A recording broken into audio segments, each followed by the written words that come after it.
would you say defines a value wager? Right. So I think first and foremost, what's really important to understand is that big odds doesn't implicate value. It could, but it doesn't. Not necessarily, right?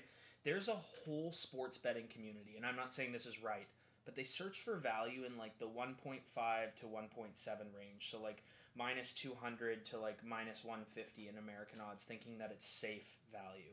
And I'm not saying that's wrong. That's just not what we do, right? And we define a value wager as a sports bet that's going to make us money over time instead of the sports book. And the key word there is actually over time.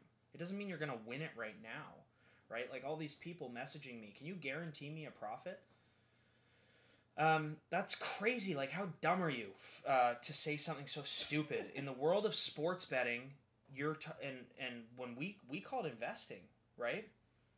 We refer to it as investing. Investing being something that you do with the intent to grow your money. In the realm of risk, this is the highest risk form of investing that you can pretty much put yourself on, right up there with cryptocurrencies or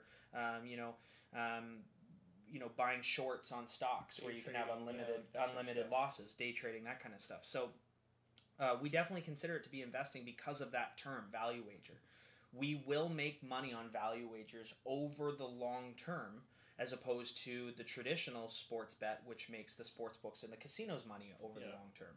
So what that really means in a more technical sense is you are getting better odds on the price that the sports book is offering than the true theoretical odds of the outcome occurring, right?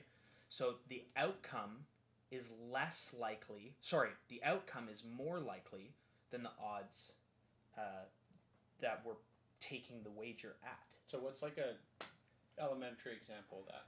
Right. So, I mean, we had a member in our community this week that was really confused about the idea that outcomes don't matter, right?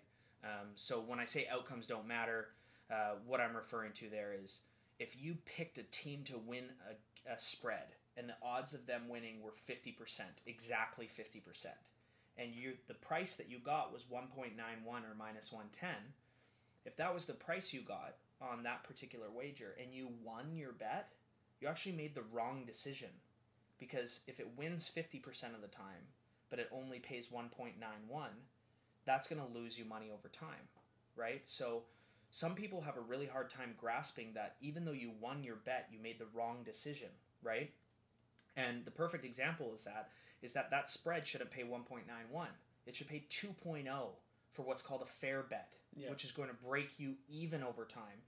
And let's call it 2.05, 2.1 or higher, where theoretically speaking, you're going to make money over time, and then it becomes a value wager. So I used an analogy with this particular member inside of inplayLIVE. I said, hey, let's play a little game. Let's take a dice, one single dice, so it has 6 standard dice, 6 numbers on it, and let's roll the dice.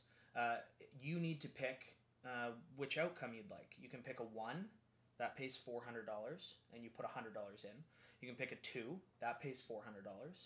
You can pick a 3 or a 4 that both pay $600, or you can pick a 5 or a 6 that pays $700. Which would you pick, right? And the odds of a successful outcome are 1 in 6. So if you rolled a 1 and picked a 1, you would have profited $300 back. Yeah. But you will lose money over time.